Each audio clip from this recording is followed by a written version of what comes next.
Ya, selain juga wilayah-wilayah tersebut yang tadi sempat kita hadirkan informasinya, ternyata juga BMKG ini merilis ada potensi hujan lebat di 20 provinsi di wilayah Indonesia. Kita akan langsung update, kita akan berbincang dengan Bapak Fahri Rajab, Kepala Pusat Meteorologi Publik BMKG. Assalamualaikum, selamat pagi Pak Fahri. Assalamualaikum Pak Fahri. Ya. Waalaikumsalam, selamat pagi. Pak Fahri, tadi ada beberapa wilayah, Banten, Boyolali, mungkin dari wilayah Jawa dulu Pak Fahri, bisa diupdate bagaimana potensinya? Apakah memang wilayah Jawa akan rata nantinya hujan lebat atau seperti apa?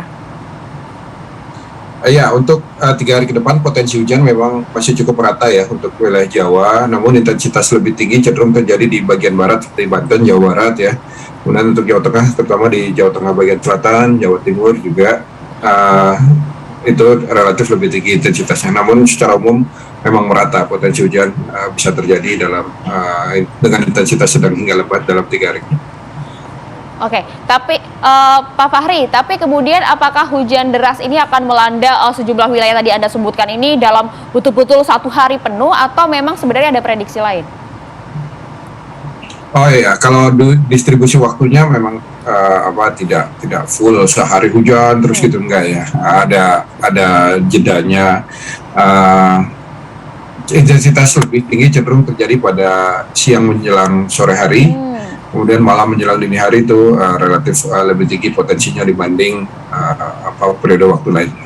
Baik, selain juga wilayah Jawa, BMKG ini memproyeksikan akan terjadi hujan lebat di 20 provinsi. Daerah mana saja Pak Fahri yang mungkin harus diperhatikan?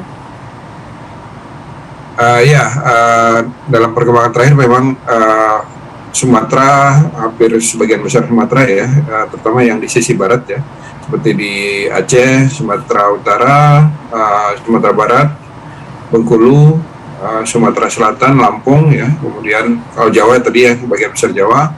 Untuk Kalimantan, di Kalimantan Barat bagian utara, Kalimantan Tengah, Kalimantan Selatan, Kalimantan Timur, kemudian untuk Sulawesi, terutama di Sulawesi Selatan bagian barat, Sulawesi Tengah bagian selatan ya, sekitar Palu ya, kemudian Sulawesi Tenggara, Gorontalo, Sulawesi Utara itu juga masih berpotensi hujan.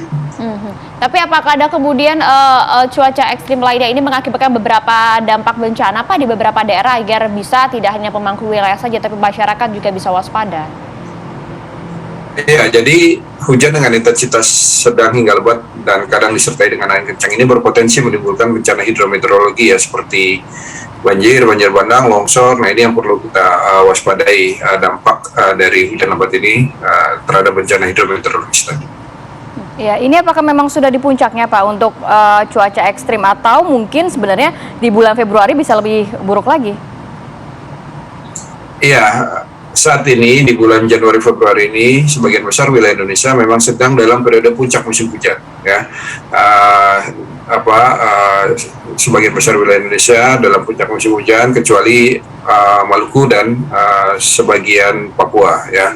Nanti di Maluku puncak musim hujannya di sekitar bulan Mei. Nah, setelah Februari bukan berarti hujan sudah berhenti gitu ya, karena musim penghujannya sendiri baru selesai di sekitar April Mei nanti. Tapi periode puncaknya memang sekarang ini ya, Januari Februari. Oke, Pak, tapi dari 20 provinsi itu mungkin daerah mana saja yang bisa menjadi perhatian khusus Pak agar kemudian hal-hal pengikut pesertanya ini tidak terjadi? Ya, mungkin di seluruh wilayah tetap menjadi perhatian ya. Namun intensitas yang lebih tinggi mungkin bisa kita cek juga di Jawa bagian barat tadi ya, kemudian sisi barat Sumatera, kemudian untuk Sulawesi Selatan bagian barat ya, kemudian Sulawesi Tenggara juga itu perlu menjadi perhatian. Pak Fahri, apakah ini juga akhirnya nantinya akan mengganggu penerbangan ataupun pelayaran dengan kondisi seperti ini Pak? Ya, BMKG terus mengupdate informasi cuaca dalam berbagai macam rentang waktu ya, dari mulai yang bulanan, 3 bulanan, harian, sampai yang dalam jangka pendek hitungan jam. Itu terus kami informasikan kepada seluruh stakeholder kami, termasuk operator transportasi baik di darat maupun di udara, di laut, darat maupun di udara ya, itu kita informasikan terus. Kalau memang ada potensi cuaca ekstrim yang dapat mengganggu operasional transportasi, itu pasti akan kami infokan ke para otoritas di penyelenggaraan transportasi.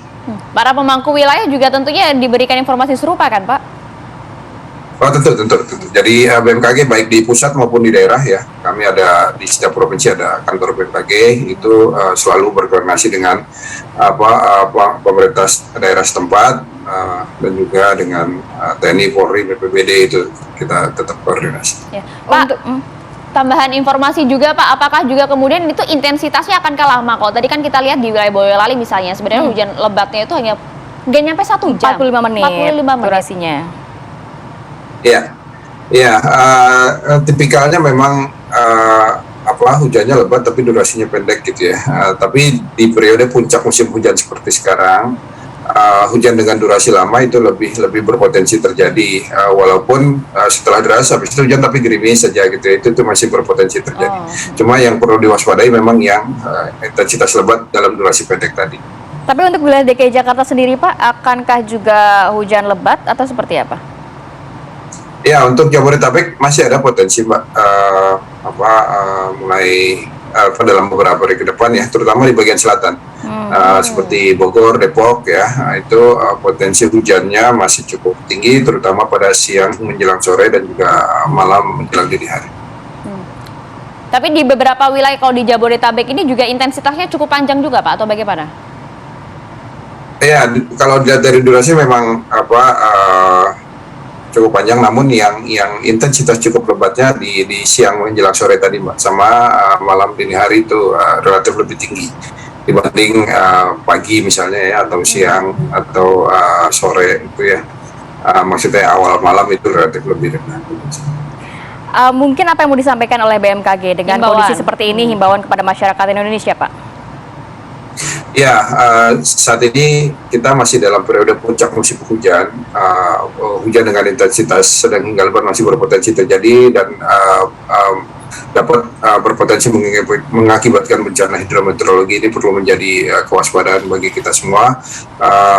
Pantau terus informasi cuaca dari BMKG gitu ya, dan pastikan dimulai dari lingkungan kita dulu ya, di rumah masing-masing pastikan saluran air itu siap daripada mengalirkan air. Kemudian kalau ada pohon yang sudah tua, rimbun dan tua, itu mungkin bisa mulai dipangkas gitu ya. Kemudian dalam skala yang lebih luas mungkin sungai-sungai itu yang perlu kita pastikan dalam keadaan siap menerima dan mengalirkan air. Kemudian masyarakat yang banyak beraktivitas di luar ruang juga menyesuaikan diri dengan potensi terjadinya hujan gitu ya, terutama yang banyak berkendara roda 2 itu ya, juga lebih berhati-hati. Ya, baik, terima kasih banyak Pak Fahri Rajab, Kepala Pusat Meteorologi Publik BMKG atas waktunya, informasinya pagi hari ini. Terima kasih banyak Pak, salam sehat. Penting banget ya tadi ya dikatakan hati-hati pohon rubuh, kemudian juga mungkin daerahnya yang rawan banjir ya kita bersih-bersih sampah-sampah di gorong-gorong, jangan sampai menyumbat juga akan menyebabkan banjir. Dan kalau bisa di rumah aja lah ya, orang lagi cuaca tidak mendukung untuk kita beraktivitas banyak di luar rumah begitu kan. Tapi kalau memang terpaksa harus beraktivitas di luar rumah, ayo sedia payung sebelum hujan, sedia jas hujan sebelum berangkat.